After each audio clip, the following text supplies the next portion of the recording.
Please have a seat. Take a seat if you have one. Thank you, Parish, for that introduction. And by the way, if my father were here, he'd said, I apologize for my back. I apologize. But thank you very much. Look, folks, thank you. Being a teacher isn't what you do, it's who you are, and it matters. Before I get started, I just came from Charlotte. I spent some time with some of the families of the 8 police officers who were shot in the line of duty on Monday. 4 of them were killed. Joshua Iyer, Elliot, Sam, and I'm going to mispronounce his name, Poliski, and Thomas Weeks. We pray for their loved ones and those left behind. I met their children, their husbands, their wives, and their mothers and fathers. And we pray for the recovery of the brave wounded as well. Every time an officer puts on that shield and walks out the door, the family member wonders whether they're going to get that call until they come home. I'm serious. The entire nation is grieving for these families. While crime rates are down nationally, we've invested a record amount in public safety, violence interruption. We've also done much work to make communities safer. But to protect our officers, we have to get them the resources they need to be able to do their job and to keep the weapons of war out of the hands of people who without...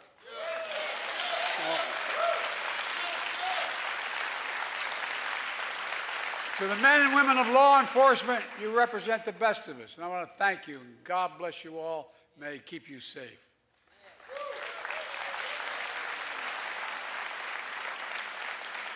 Governor Cooper, thank you for having us today. And I've been saying this for well over 2 years. You got one of the best governors in the United States of America. Right?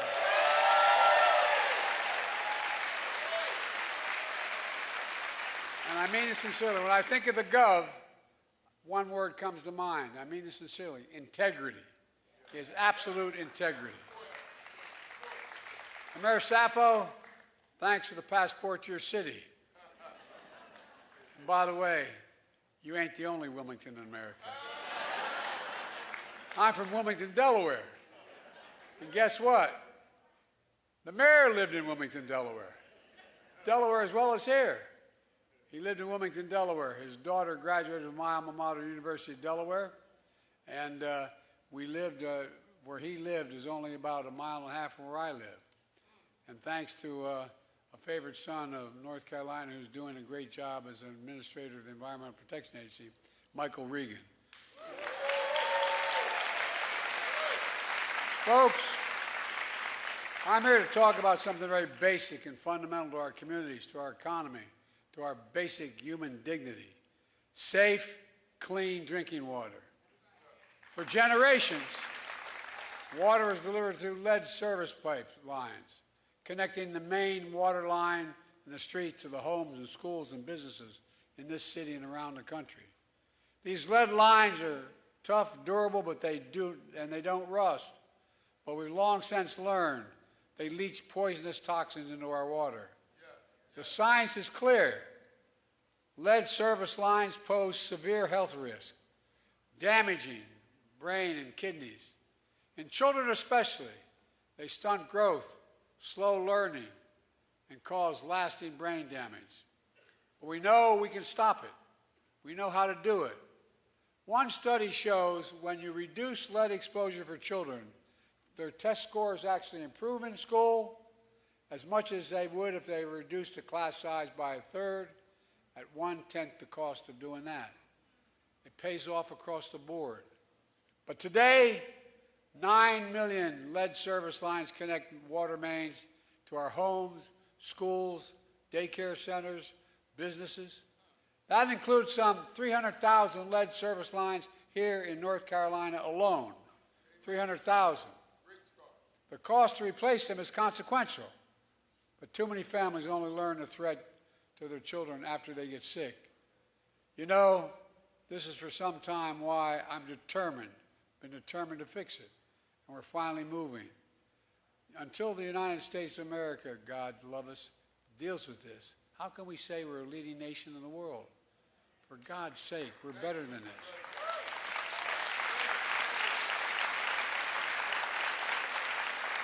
Let me say what I've said many times before. There's no safe level of lead exposure, none. The only way forward is to replace every lead service line that connects Americans to clean water. That's why Kamala and I are making sure the administration is the first ever to set out to do it, and we're going to get it done.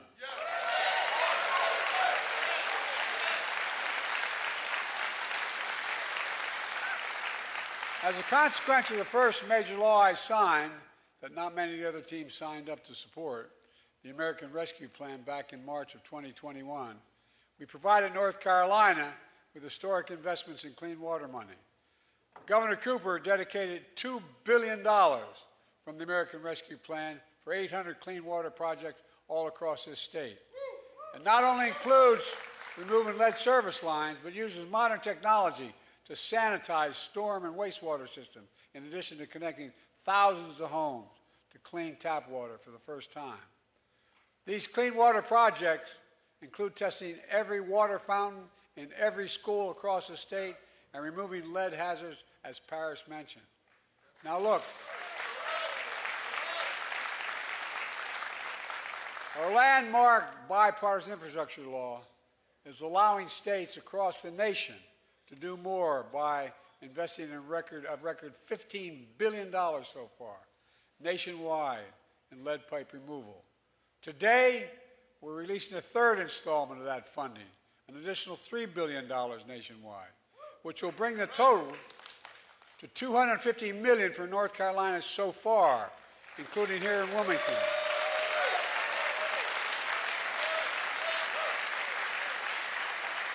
It's going to replace 300 lead pipe service lines connecting homes, schools, and business here in Wilmington. Governor, I hear you're breaking ground sometime today. Congratulations, pal. Congratulations.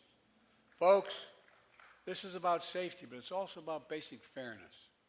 Nationally, we're directing nearly half of the funding to disadvantaged communities, half of it, that have borne the brunt of lead pipe poisoning for so long.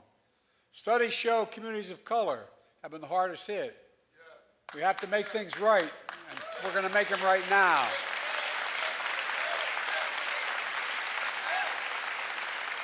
And when we do, we'll mean clean water, healthier communities, peace of mind, and jobs befitting those communities. Jobs of plumbers, pipe fitters, laborers, engineers, good paying jobs you can make a serious living with without a college degree to raise a family on.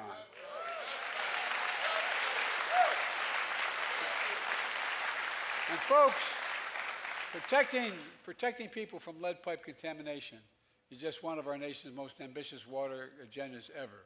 We're upgrading old water mains, treatment plants. Some of them are as old as 100 years old here in America, 100 years old. And finally, we're improving water systems on tribal lands, where nearly half of the population still lack clean water. And we're detecting and removing so-called forever chemicals, referred to as PFAS, P-FAS-. They're discharged from companies and military bases into our water supply. They're very dangerous chemicals that shouldn't be near our water supply. Earlier this month, Environmental Protection Agency Administrator Reagan and Governor Cooper here in Fayetteville, North Carolina, as my administration issued its first ever national PFAS standard to get those dangerous chemicals out of our drinking water. But that's not all. Communities across the Cape Fear watershed know too well why this matters. As a consequence of PFAS, you've seen aggressive cancers emerge in that area. It's gone so far that we're advising and warning you can't eat the fish from the same water that you drink. That's how far it's gone. My administration is investing an additional $9 billion more than ever in the history of America to finally get rid of PFAS chemicals now.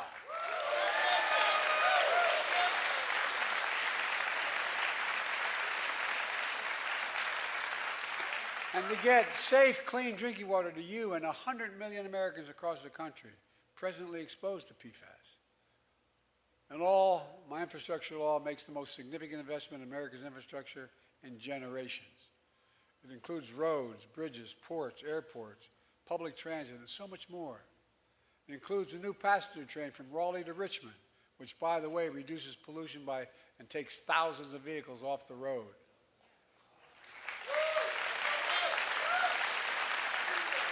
And provide over 1,000 good-paying jobs. Good-paying jobs. Nationwide, 51,000 projects and 4,500 communities have been announced so far. To date, this has dedicated over $9 billion to North Carolina alone. $9 billion.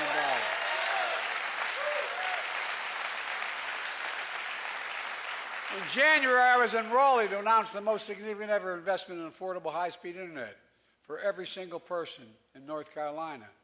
Because high-speed internet is today as important as electrification was a century ago. It's a means of communication, being able to compete.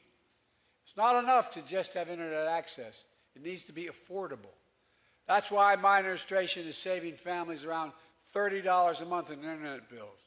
Over 900,000 households in North Carolina have saved a conglomerate of $550 million on their internet bills. But that program, called Affordable Connectivity Program, runs out of money this month.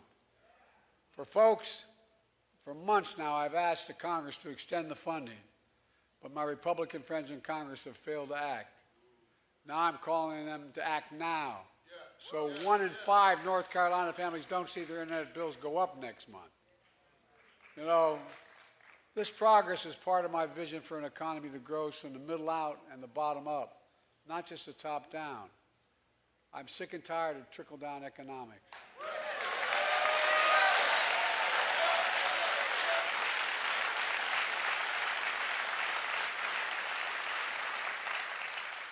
We weren't poor, but I come from a middle-class household. 3-bedroom home, split-level home. The grandpa lived with us, 4 kids, and my dad and mom. My dad used to say, Joey, a job's about a lot more than a paycheck. It's about your dignity. It's about respect. It's about being able to look your kid in the eye and say, honey, it's going to be okay. And it's about being able to have a little bit left over at the end of the month when everything's paid. And guess what? The plan we put in place is beginning to work. We've created a record 15 million jobs since I came to office. More than any president has 15 million. Including 460,000 right here in North Carolina.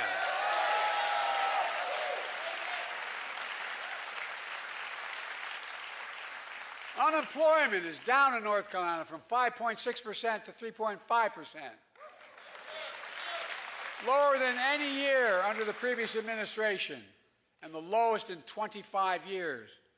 Wages are rising nationwide, up 3% in North Carolina. I realize there's more to deal with. There's more we have to do.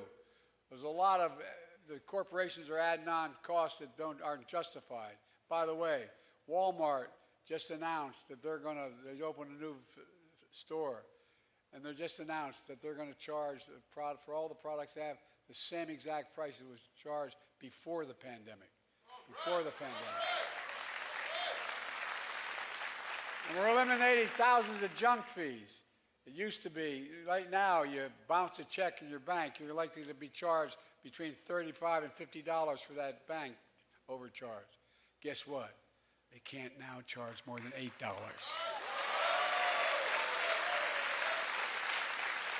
Same with credit card fees. Look, and manufacturing is booming. Nearly 800,000 new manufacturing jobs and counting. Where in God's name is it written we can't be the leading manufacturer in the world here? Where is that written? It's not. And cities like Wilmington are coming back.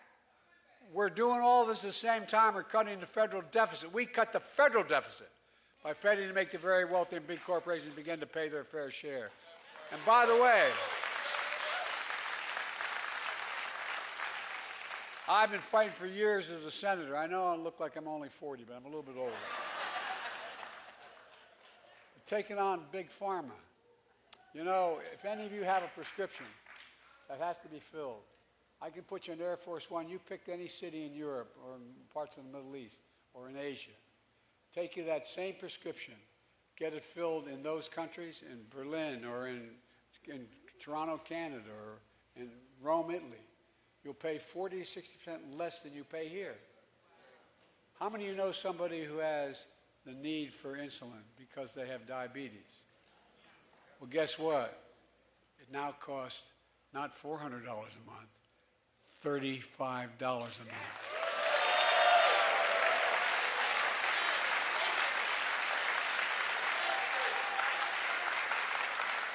And by the way, they're still making 350% profit. It only costs them $10 to make it. And by the way, when I first got this passed, it included everybody, not just the elderly.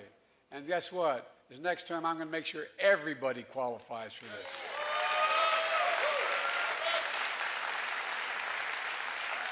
And by the way, what we passed already is saving the government, the taxpayers, $160 billion over 10 years.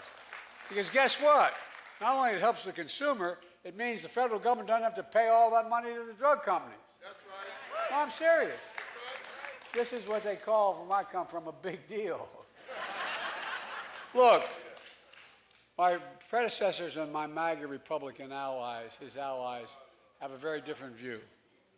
Every single Republican voted against the American Rescue Plan. Every one. That's providing hundreds of millions of dollars to deliver drinking water to all of North Carolina schools. The vast majority of them voted against the infrastructure law as well.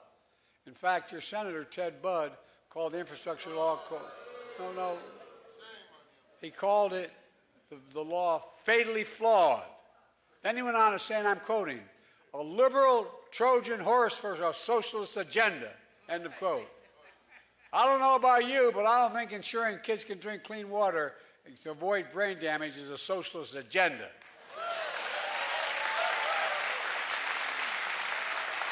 I think it's just plain decency, plain fairness. But as you might guess, the senator hadn't been shy. He's asked on 10 separate occasions for new funding in those very laws he voted against. 10 separate funding. As they say, God bless the boy. Remember that the Trojan horse, socialist agenda, well, I don't know about senators. I didn't think the senator was a socialist. He keeps asking. But look, that's okay. I promise to be, all kidding aside, president for all Americans, whether you voted for me or not, because we owe it to the American people. So, Senator, I'll see you at the groundbreaking. You may recall that my predecessor promised Infrastructure Week every single week for 4 years. He didn't build a damn thing. Nothing. No, I'm serious. His administration rolled back wetland protections, making it easier to pollute our water supply. They gave mining companies wide leeway to contaminate our groundwater. They slashed the Environmental Protection Agency budget, eliminated important programs that guaranteed clean water. At the same time, he and his mega allies in Congress were happy to give the very super rich a $2 trillion tax cut in his administration. $2 trillion. That benefited the super wealthy and the biggest corporations while exploding the federal debt. You may remember that when I was trying to get these bills passed that we talked about, including the veterans bills and the rest, they said we couldn't afford it. And I looked out there, and there were 50 corporations of the Fortune 500 who made $40 billion and didn't pay a single penny in tax. No, I'm not making this up. As they said, look it up. But here's the deal. Didn't pay a single, but I just was able to raise the tax to 15%. That's less than all of you pay. And guess what? Not only did it get everything passed, we were able to reduce the federal deficit. My predecessor, the guy running this time, racked up more federal debt than every previous president in history. More federal debt during his administration. He talks about saving money. Well, that's not how I see things. I believe doing what's always worked best for this country, investing in all of America and investing in all Americans. Look, let me close with this. When folks see shovels in the ground on all these projects, when they see new pipes being laid and people going to work, I hope they feel the pride that I feel. Pride in their hometowns making a comeback. Pride in America. Pride in knowing we can get big things done in America when we set our mind to it. Big things. There's nothing beyond our capacity. Think about this. We're the only country in the world that's come out of every crisis we've entered stronger than we went in. Every single time. And folks, I've never been more optimistic about our nation's future. We just remember who we are. We're the United States of America. I mean it. The bottom of our, and there's nothing beyond our capacity when we work together. So let's get out and work together and get this done. May God bless you all, and may God protect our troops. Thank you, thank you, thank you all.